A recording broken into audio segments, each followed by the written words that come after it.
queria dar para vocês aqui. Eu estou na latim, eu fico até surpreso, né? Porque eu pensei, às 9 horas estava caindo o mundo de água em fora.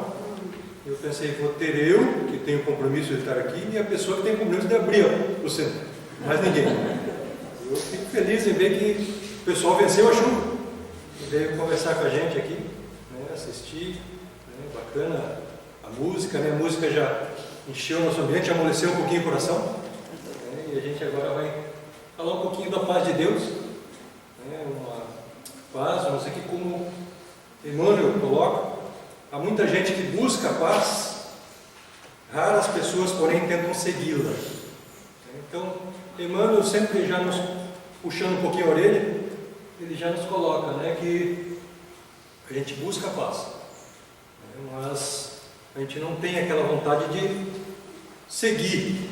A gente quer que alguém nos dê a paz pronta. E se a gente for procurar os dicionários, e a gente vai ver também que Cristo já alertou a gente que a paz de Deus é diferente da paz do mundo. E se a gente for procurar nos dicionários, a gente já percebe essa diferença. Porque no dicionário, se vai procurar paz, a primeira coisa que tem lá no dicionário é que é o intervalo entre duas guerras. Outra coisa que é ligada à paz, mas ele coloca um sinônimo, né? Que seria o silêncio, o descanso. E daí a gente questiona, né? Mas vejam bem, se a gente for fazer uma análise, nas penitenciárias à noite, no final da noite, né, nós encontramos silêncio e descanso. Mas a gente não pode afirmar que as pessoas que estão lá dentro estejam pacificadas. Então a gente já percebe essa diferença. Né? Outro exemplo, né, algumas casas, né, algumas famílias, você fala assim, nossa, tudo quietinho, né? Um silêncio, uma paz.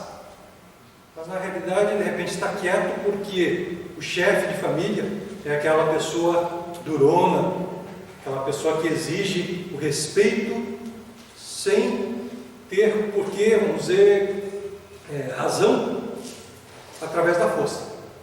Então daí aquela casa também está quieta, está em silêncio, mas é muito mais por causa que alguém está impondo aquilo, do que a gente possa dizer, ela está em paz. Então, e se a gente for analisar, né, os sinônimos, a gente vai ver que essa paz é diferente realmente. E a gente teve agora, inclusive eu morava em Guaratuba na época, né, na virada, nos 2000, né, quando o mundo ia virar uma maravilha, de 31 de dezembro de 99 para 2000 ia mudar tudo. E a gente viu que não mudou, né? E a gente tinha essa esperança. E as pessoas tinham a esperança que ia mudar, mas será que vai mudar se a gente não mudar? Então, a gente percebe que nós esperamos a paz, aquela paz estática, mas nós não vamos segui-la. Né? No dia 11 de setembro de 2001, pela manhã, acho que todo mundo, aqueles que acompanharam, lembram inclusive o que estava fazendo, que foi quando os aviões atingiram as Torres Gêmeas nos Estados Unidos. E a gente percebe, vamos dizer, veja como marcou a gente. Eu lembro exatamente o que eu estava fazendo, era um sábado de manhã, se não me engano, e a gente. Não era um sábado? Era durante a semana? Mas eu estava trabalhando, eu lembro direitinho. E gozado como marca, né? Então, e a gente vê, né, que nós não estamos pacificados ainda, né, que tem muita coisa para a gente andar ainda pela paz. E nessa época, né, logo depois que ocorreu esse ataque, Divaldo Pereira Franco estava no Rio Grande do Sul, né, palestrante espírita, e ele respondeu a uma entrevista numa rádio, que perguntaram para ele qual a origem do mal, por que tantas pessoas cruéis, terroristas, criminosos, né? E Divaldo respondeu da seguinte forma: para nós a reencarnação é uma oportunidade lapidadora para o espírito. O espírito, na sua essência, é como um diamante bruto. Por meio da lapidação, ele se torna uma estrela luminosa. Então veja aqui, Divaldo colocou, nós estamos nessa caminhada. Somos diamantes brutos. E essa lapidação é a vida que nos faz, é esse contato nosso aqui. Né? Ele continua. Esses espíritos maus, primitivos, ainda estão psiquicamente nas fases primárias da tribo e da barbárie, sem a menor noção de sensibilidade. Então vejam que nós ainda temos entre nós esse estágio ainda bem primário. E a gente não pode jogar e falar, não, os outros ainda têm, não. Nós temos algumas atitudes nossas, ainda são bem primárias. Nós é que temos que começar a mudar isso. Na questão 1019 do Livro dos Espíritos, né, eu coloquei 1019 ali, mas se vocês pegarem algumas traduções, tem 1018. Fica mais fácil a gente falar a última questão do Livro dos Espíritos. Né? Esse 1018 e 1019 tem lá um erro gráfico em algumas traduções, né, que pulou um número, e daí umas tem 1019, outras tem 1018. Né? Mas a maioria hoje em dia já tem 1019. Seria a última questão do Livro dos Espíritos. E Kardec pergunta aos imortais: o reino do bem poderá um dia realizar-se na Terra? Veja a pergunta que Kardec faz para encerrar o Livro dos Espíritos. Um dia o reino do bem estará aqui na Terra? E a resposta: o bem reinará na Terra quando, entre os espíritos que a vêm habitar, os bons predominarem sobre os maus. Então eles farão reinar na Terra o amor e a justiça, que são a fonte do bem e da felicidade. Então vejam que a gente precisa, né, que os bons estejam aqui, ou que nós nos tornemos tão bons para poder permanecer aqui, para poder fazer parte dessa terra melhor. Ele continua: pelo progresso moral e praticando as leis de Deus, é que o homem atrairá para a terra os bons espíritos e afastará os maus. Então vejam, é necessária a nossa ação. Nós que estamos aqui na terra temos que evoluir moralmente e praticar as leis de Deus para que a gente atraia esse tipo de espírito para a terra. Porque enquanto a gente não mudar, a gente está atraindo de acordo com a nossa vibração. Nós não somos melhores, não. Nós estamos atraindo de acordo com a nossa vibração. Eu quero me melhorar, então eu vou começar a mudar essa sintonia para que eu atraia espíritos melhores. Ele continua aqui: mas os maus só deixarão quando o homem tiver expulsado de si o orgulho e o egoísmo. Então vejam que é um serviço nosso. Muitas vezes a gente quer jogar para os outros, né? Fala assim, como que vai melhorar isso, né? E é um serviço de cada um. Enquanto nós não melhorarmos, a Terra não vai melhorar. Nós precisamos ter consciência disso. Então, por isso que a gente pode afirmar: aquele não era para aparecer, ninguém enxerga ali, tá? A paz do mundo não é de Deus. Então a gente pode afirmar isso, que a paz do mundo não é de Deus. E não é uma frase que a gente está trazendo aqui ao acaso. Se a gente pegar João 14, 27, Jesus coloca: deixo-vos a paz, a minha paz vos dou. Não vos dou como o mundo a dá. Não se turbe o vosso coração, nem se atemorize. Então veja, a paz que Jesus estava deixando para a gente, e que continua nos inspirando, não é a paz do mundo. Não é a mesma paz. Não é a paz do nosso dicionário. Lá em Pedro 3,11, ele diz: aparta-te do mal e faz o bem, procura a paz e segue-a. Olha o movimento aí que Emmanuel coloca, a gente seguir a paz. E quando a gente começa a perceber que a paz está dentro da gente percebe: como que eu faço? Eu tenho que me manter em paz. É um exercício meu. A carta de Paulo aos Filipenses 4,7: e a paz de Deus, já separa, que excede todo o entendimento. Porque nós não temos ainda a capacidade de entender essa paz que Deus nos oferece. Guardará os vossos corações e os vossos pensamentos em Cristo Jesus. Então a gente percebe que é uma paz diferenciada. Não é essa paz que a gente fala aí a 3x4. É uma paz que está em terra, que é nossa, é um trabalho nosso, né? É uma paz para ser seguida, que não é estática, não é parada. É uma paz que eu tenho que levar comigo, exalar essa paz. Então, a partir daí a gente percebe que a paz está intimamente ligada a Cristo.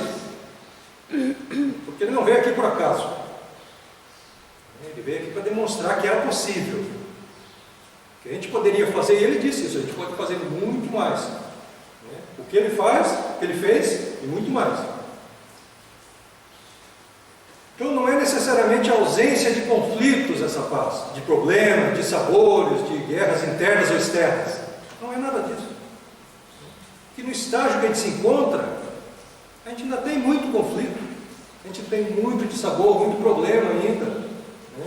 Guerras internas, guerras externas.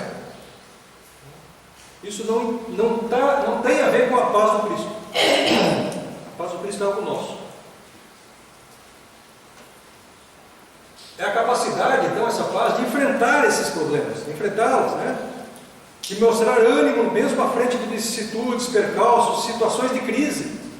E a gente tem vários exemplos, daqui a pouco eu vou dar um para vocês, né? Que mesmo quando tudo não está em paz, nessa paz do mundo em volta da gente, a gente tem que estar em paz.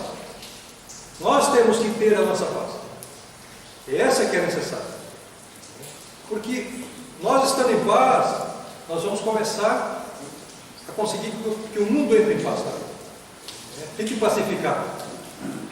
Mas é difícil, enquanto nós estamos querendo que a paz venha de fora para dentro. E a gente percebe que a paz é de dentro para fora. O movimento é o contrário. A paz de Deus, então, produz mudanças individuais, não são globais. A paz de Deus é uma paz mais particular, ela encaixa na gente. Não é para o mundo. Ah, mas eu estou no mundo. Então, perfeito. Então, quando todos nós tivermos essa paz de Deus, o mundo vai estar em paz. Não é? Durante milênios, até os dias de hoje, temos chamado o período de paz aquele que nos preparamos para novas guerras. Então, é praticamente aquilo que o dicionário diz, né? Período entre duas guerras. E a gente, há muito tempo, ele está chamando paz o período que a gente está se preparando para uma guerra. E agora eu posso botar para vocês duas questões aqui, já com a resposta boa. Qual a causa da violência? E qual a causa da paz? E eu digo que somos nós. Está aqui todos os dedinhos apontados para mim. Depende de cada um de nós. Se existe violência ou se existe paz no nosso mundo, é porque eu estou agindo dessa forma. Por isso que a gente fala que somos nós a causa. E aqui a gente vai usar alguns exemplos. Em 2000, alguns de vocês devem se lembrar, eu sei que o pessoal, a maioria jovem aqui, mais velho, estão por cá, né? Mas aqueles um pouquinho mais de idade, lembram que no Rio de Janeiro, no ano 2000, que a televisão ficou o tempo todo em cima, um ônibus sofreu um sequestro, a linha 174. Então a televisão ficou em cima lá do sequestrador, com uma professora aqui, com uma faca, com um negócio, né? E aquele negócio ficou se enrolando durante todo o dia, até que teve um desfecho bem fatal, né? E tanto o assaltante quanto a professora, que era refém mais próxima, foi morta. E aquilo causou uma grande comoção na época, né? E houve um desfecho e que depois foi gerar uma série de estudos, né? E a gente tem que ligar os dois fatos. Em 1983, também no Rio de Janeiro, ocorreu o que a gente chama de chacina da Candelária, né? Garotos de rua dormiam na igreja da Candelária, quando milicianos policiais chegaram e atirando.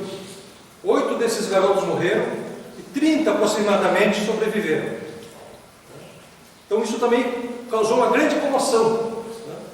E quando começou-se a pesquisar o assalto da linha 174, descobriu-se que o assaltante era um desses garotos sobreviventes da Candelária. Então daí a sociedade começou a se perguntar, quais seriam as causas? Por que isso? E aqueles mais afoitos, aqueles estudiosos mais afoitos, chegaram e criaram, vamos dizer, algumas teorias de que as causas seriam a miséria, a falta de acesso à educação, a falta de políticas públicas para atendimento aos desvalidos, e por aí foi, mas essas três aqui foram as principais. Então eles chegaram e falaram, não, a causa disso aqui é a miséria. E a gente pode ser tão estanque assim? Porque quando eu falo em causa, eu tenho que falar que quando aquilo ocorre é por causa disso. Não tem uma saída. Então eu posso dizer que uma pessoa que vem da miséria, ela vai gerar uma causa desse tamanho? Eu não posso, né? Então eu não posso ser estanque. Vejam bem, porque tem pessoas que vêm da miséria e não foram para o crime. Assim como tem pessoas abastadas, que não são pacificadas, são bem violentas. Então nós não podemos apontar como a causa a miséria. Falta de acesso à educação. Tem pessoas muito letradas e que têm a vida bem turbulenta. E tem pessoas que não tiveram acesso à educação e são pessoas pacificadoras. E por aí vai, a falta de atendimento público. Então, nós não podemos apontar como uma causa, mas sim fatores contributivos. Alguns fatores contribuem para que isso ocorra, mas a gente não pode dizer que é exclusivo aquilo. Então são fatores, e a gente pode dizer sim que as nossas escolhas são determinantes. O que a gente escolhe para a nossa vida. Qual o nosso passo? Como que a gente vai caminhando? Tem uma historinha, uma lenda ali, um conto, que um rei que não aceitava a resposta não. Então tinha um rei muito poderoso, só que ele não aceitava a resposta não para ele. Sempre que ele perguntava tinha que ter a resposta para ele. E ele chegou um dia, como diz aqui, ele acordou, pisou com o pé errado fora da cama, e falou, não, eu quero saber agora qual o caminho para o céu e qual o caminho para o inferno. E ele tinha um punhado de sábios que o acompanhavam sempre para responder essas perguntas. Só que eles sabiam que se a resposta fosse não, era a execução. Ele não tinha dois pesos. Então, sabendo disso, os sábios vão falando, a gente não sabe essa resposta. Então a gente vai ter que ver o que ele vai falar. E quando ele pergunta, então eles falam, nós não sabemos, mas no reino vizinho tem um sábio mais sábio do que todos nós, e ele com certeza vai saber essas respostas. E o rei, que era aquele pessoa afoita, falou, então selem os cavalos, vamos partir para o reino vizinho. Onde que mora esse sábio? E lá foram eles. Chegando ao endereço, encontraram lá a casa do sábio. O rei já foi invadindo a casa do sábio e perguntando qual o caminho para o céu, qual o caminho para o inferno. E o sábio, muito tranquilo e tal, falou, quem é você? Eu sou o rei. E já desembainhou a espada e pulou no pescoço do sábio e falou, qual o caminho para o inferno? Você é o rei, mas não é o rei desse mundo. Ele falou, mas qual o caminho para o inferno? Quando o sábio falou, é esse. E ele percebeu que estava recebendo um ensinamento. Então ele embainhou de novo a espada, falou, me desculpe, você tem razão, eu não sou o rei desse reino. Você poderia, por favor, me dizer qual o caminho para o céu? Ele falou, é esse. Então, vejam, a escolha é o momento que a gente tem para decidir. Muitas vezes a gente toma decisões de momento que a gente se arrepende depois. Então nossas escolhas são determinantes o tempo todo da nossa vida. E se eu estou buscando essa paz que a gente vai começar hoje aqui, eu tenho que tomar muito cuidado, vou prestar muita atenção para as minhas escolhas. Em 2011, nós temos uma entrevista no programa do Jogo com esse rapaz aqui, Rodrigo Fernandes. E o que isso tem a ver com essa história? Vamos voltar para a Candelária, lá de 1983. Rodrigo Fernandes, ele também era um dos garotos da Candelária e sobreviveu. E ele conta para o Jô que ele, depois que ele saiu daquilo, ele mudou, seguiu sua vida e ele conseguiu começar a ajudar os garotos de novo. Então ele passou a ajudar e passou a visitar as penitenciárias.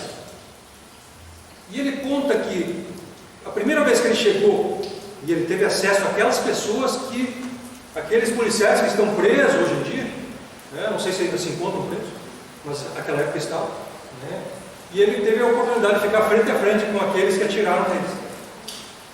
E eles falaram que eles tinham vergonha de estar na frente dele, porque muitos já tinham reconhecido o erro, mas estavam presos. E ele simplesmente falou para eles: não tenham vergonha, simplesmente saiam daqui e mudem essa vida, não sigam no mesmo caminho. Então vejam, nós podemos ter aqui duas escolhas, então, do assaltante do ônibus 174 e do Rodrigo Fernandes. Passaram pela mesma causa, pelo mesmo delito, vamos dizer assim, que aqueles outros cometeram contra ele. Então, analisando essas duas escolhas, a gente pode inferir que a causa da violência e, por conseguinte, da paz é fruto das nossas ações individuais.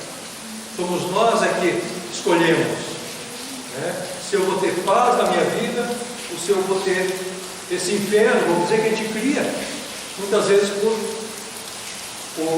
necessidade, vamos dizer assim, ou a gente pode usar melhor, por egoísmo nosso. No Evangelho segundo o Espiritismo, no capítulo 11, nós temos uma mensagem de Pascal, lá de 1862, que ele coloca: o egoísmo é a negação da caridade. Ora, sem caridade não há tranquilidade na vida social, e digo mais, não há segurança. Então vejam que, como ele coloca, a ligação do egoísmo com a tranquilidade com a nossa segurança. Enquanto eu olhar somente para o meu umbigo, vai ficar difícil de eu ter segurança, tranquilidade. Ela não existe em volta de mim. Então, por isso que Pascal coloca isso. Então, somente quando mudarmos de atitude interior, moralizando-nos, mudaremos e nos rodeiam pelo exemplo. Então, vejam que a gente vai começar a ser multiplicador dessa paz, dessa tranquilidade, desde que a gente tenha paz em nós. Eu não consigo dar nada que eu não tenha,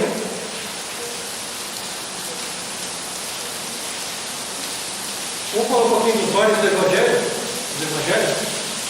A irmã, a Ilha Luísa Pinheiro de Andrade, é uma freira, e ela tem vários estudos sobre os Evangelhos. Acho que foi por minha causa, acho que é a segunda vez, Já teve uma palestra que eu fiz aqui, palestra gritada, que foi bem maior. Mas então a irmã Ilha Luísa, a freira, a Ilha Luísa, ela coloca aqui, muito bem colocado, que alguns dos mares do Evangelho não são mares, eles são lagos, grandes lagos. Isso ocorre com o Mar da Galileia, que ele é formado pelo degelo do maciço de Golã, uma grande geleia que degela e de onde sai o Rio Jordão, fertiliza então uma grande faixa de terra até chegar ao Mar Morto, onde as águas param. Então vejam, o degelo, passa pelo Rio Jordão, vai fertilizando as terras e para no Mar Morto. O Mar da Galileia, se a gente for ver, é um mar cheio de vida, peixes em abundância, porque ele só recebe, porque ele recebe e dele as águas fluem. Ele não retém, ele deixa passar. Eu quero que a gente faça uma análise com as nossas vidas. Já o Mar Morto é sem vida, pois só recebe. A densidade salina é tão alta no Mar Morto que nada vive, nada prospera. Então a gente tem aqui uma análise para a gente fazer com a nossa vida. Muitas vezes a gente retém muita coisa, e aquilo lá acaba morrendo em nós mesmos, a ideia seria essa mesmo, essa análise de a gente ser muito mais Mar da Galileia, aqui mais Rio Jordão, do que Mar Morto. A gente receber as coisas, mas também passar as coisas. Eu não posso querer a paz só para mim. Eu tenho que querer a paz para todo mundo. É necessário que a paz venha através de mim, através da minha mudança. Agora, eu quero que todos tenham paz. Não adianta somente eu ser uma pessoa pacificada. Então, por que é tão difícil seguir o verdadeiro caminho da paz? Até agora, o que eu falei para vocês aqui não foi nenhuma novidade. Todos nós sabíamos disso que eu falei. Não é? Alguns de palavras diferentes, sem historinha no meio, mas a gente sabia. Não é? Por que é tão difícil? Vamos socorrer aqui em Chico, né? Chico coloca que a paz em nós não resulta de circunstâncias externas, e sim da nossa tranquilidade de consciência no dever cumprido. Então veja que agora Chico já coloca uma pitadinha a mais aqui no nosso tempero, né? Consciência tranquila. E eu fazer o certo, porque a nossa consciência sabe quando eu estou fazendo errado. Ela sabe quando eu estou fazendo certo também. Então quando eu fizer o certo, a minha consciência vai estar tranquila. Né? É isso que Chico coloca. No Evangelho segundo o Espiritismo, Lázaro, lá em Paris, 1863, ele coloca que o dever é a obrigação moral diante de si primeiro e dos outros em seguida. Então eu tenho uma obrigação moral primeiro para comigo, né? E os outros vêm em seguida. Por quê? Porque eu não consigo ter uma obrigação moral com os outros se eu não estiver comigo mesmo. Então eu tenho que primeiro ter essa obrigação moral, né? E daí a gente junta com o Chico aqui em cima, consciência tranquila, dever cumprido, né? E daí eu consigo ser um exemplo para os outros. Vejam, eu não vou catequizar os outros. Eu estou aqui passando aquilo que eu estudei para vocês. Eu não quero chegar para vocês e falar agora, ó, é isso que você tem que fazer. Não, cada um vai refletir se isso que a gente está falando aqui tem lógica, para que a gente aplique em nossas vidas. E se não tiver lógica, não adianta você. Se não estiver em mim, se a razão não me colocar como uma coisa certa para fazer, não adianta que eu faça. Né? Então a gente tem que começar a nos questionar, né? Como saber onde começa e termina o nosso dever? E daí, onde que eu começo e termino? Eu já sei que eu tenho dever comigo para me pacificar. Mas onde começa daí o meu dever para com o próximo? Vamos pegar o Evangelho de novo aqui. O Evangelho segundo o Espiritismo. E tem 7, capítulo 17. O dever começa precisamente no ponto em que a nossa atitude ameaça a felicidade ou a tranquilidade do nosso próximo. E termina no limite em que não gostaríamos de ver ultrapassado em relação a nós mesmos. Veja que interessante, né? Uma frase que a gente poderia refletir aqui o dia inteiro. Então começa com a nossa atitude, prestando atenção, eu já estou ameaçando a felicidade ou a tranquilidade de vocês? Então nesse momento eu tenho que parar. Aí começa o meu dever. E onde que termina? O limite onde eu não gostaria que vocês atrapalhassem a minha caminhada. Então, realmente, não é fácil encontrar esse limite. Mas nós temos que começar a fazer esse exercício. Então pode-se afirmar que a paz do Cristo constitui decorrência lógica da vivência dos seus ensinamentos. Então vamos trazer o Cristo para a nossa vida.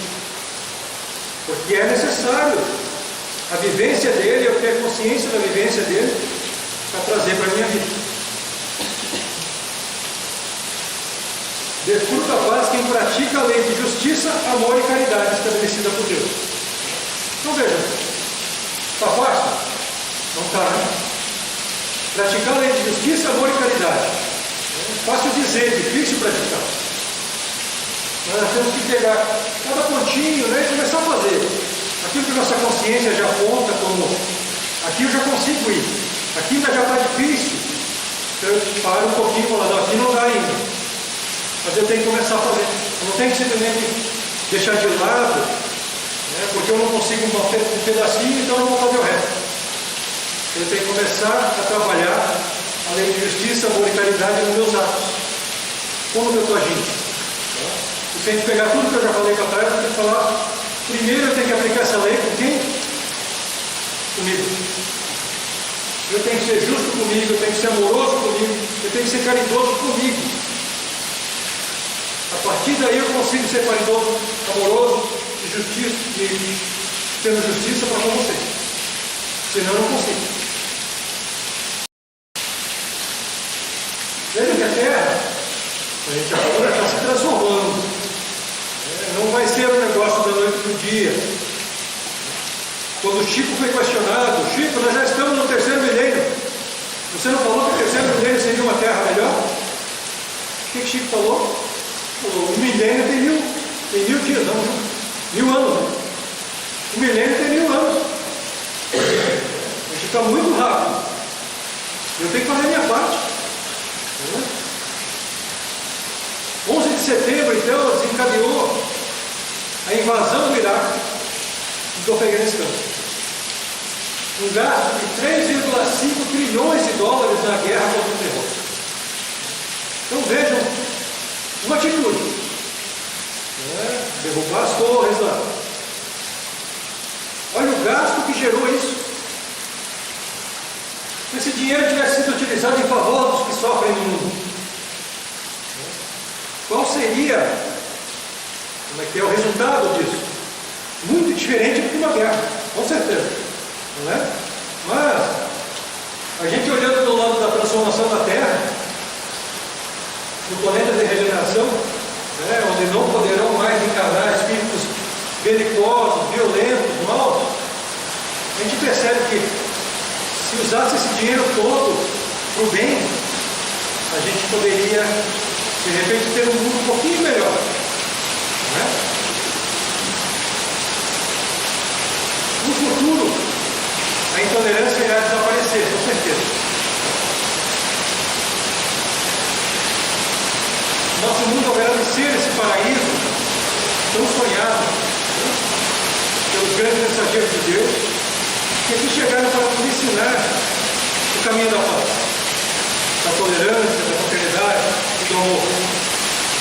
Tudo isso é incondicional para as criaturas. Né?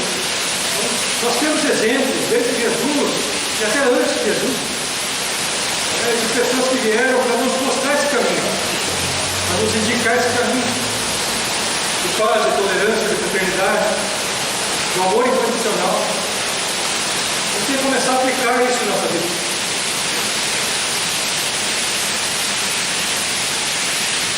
Tem um provérbio latino que diz: se vis pacem, para bela. E que a gente usa quase todo dia isso. E a tradução nossa é: se queres paz, prepare-te para a guerra. Só que nós temos um pouco mais de consciência, e a gente não deve aplicar esse provérbio em nossas vidas. E nós já estamos procurando algo melhor, alguma coisa que nos acalente melhor as nossas ansiedades de paz. Eu queria propor para vocês que a gente pensasse isso, mudasse esse provérbio em nossas vidas.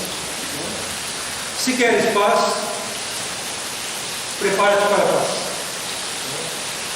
Então nós precisamos sim trazer a paz para o nosso convívio, para o nosso dia a dia, pacificando nossos corações e começando a aplicar isso para os outros através do nosso exemplo. Eu não vou conseguir inserir paz nos outros através da palavra, através da força, mas através do exemplo sim. Por isso eu queria que nós pensássemos um pouquinho, se a gente quer um mundo melhor, então vamos se preparar para a paz. É necessário, é urgente e é para ontem. A gente tem que começar isso o quanto antes. Ok?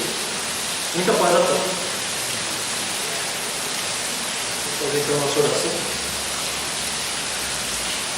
Senhor Deus, agradecemos esses momentos. Pudemos conversar um pouco da paz, um pouco dessa paz que ainda não habita em nós, mas que temos a esperança de poder tê-la o quanto antes para poder dirigi-la. Senhor, abençoa esse nosso mundo ainda tão conturbado, que possamos, como agentes dessa transformação, transformar a nós mesmos, para que possamos, quem sabe, mudar um pouquinho o mundo que convivemos, transformando melhor para os nossos filhos. Abençoa, Senhor, essa casa que traz paz para essa cidade. Tenha sempre força para poder transformar as pessoas através da razão e do conhecimento. Ilumina-nos e guia-nos em nosso caminho. Caminho que é de Deus, de Jesus, e será o nosso caminho com certeza. Abençoa-nos, Mestre, e ilumina-nos agora sempre. Muito obrigado.